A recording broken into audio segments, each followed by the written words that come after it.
ভাইয়া, বাংলাদেশের শিক্ষা ব্যবস্থা জি, আমাদের কি শিখাচ্ছে? Just to get a degree and find a job, simply. Entrepreneurship শিখাচ্ছে না ভাইয়া? না, শেখাচ্ছে না। কেন শিখাচ্ছে না? কেন শেখাচ্ছে না মানে হচ্ছে যে এটা আমায় নর্মালি আমাদের এটা নিয়ে কোনো ইনিশিয়েটিভই নেই, দ্যাটস নাম্বার ওয়ান। আরেকটা জিনিস হচ্ছে যে অন্টারপ্রেনারশিপটা আসলে আসে মাথায় যখন আইডিয়া জেনারেশন হয়।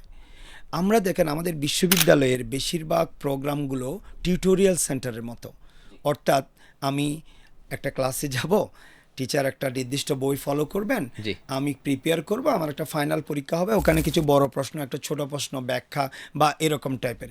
এবং আবার আমাদের যেহেতু একটা সব কিছু মিলে একটা হজবরল অবস্থা, চাকরি, বিজনেস, অল দিস থিংস, আমরা normally first year second year পর থেকে আমরা ব্যস্ত হয়ে পড়ি যে আমরা রাইট গ্রোথ মাইন্ডসেট বা রাইট মানে গোল সেট না করে ব্যস্ত হয়ে পড়ি ট্রেডিশনাল কিছু ট্রেন্ড ফলো করতে, যে বিসিএস, ব্যাংকে জব করবো, ব্যাংকের গাইড, অথবা আইএলস করে বিদেশে চলে যাও, থিংস লাইক দ্যাট ট্রেন্ডগুলো।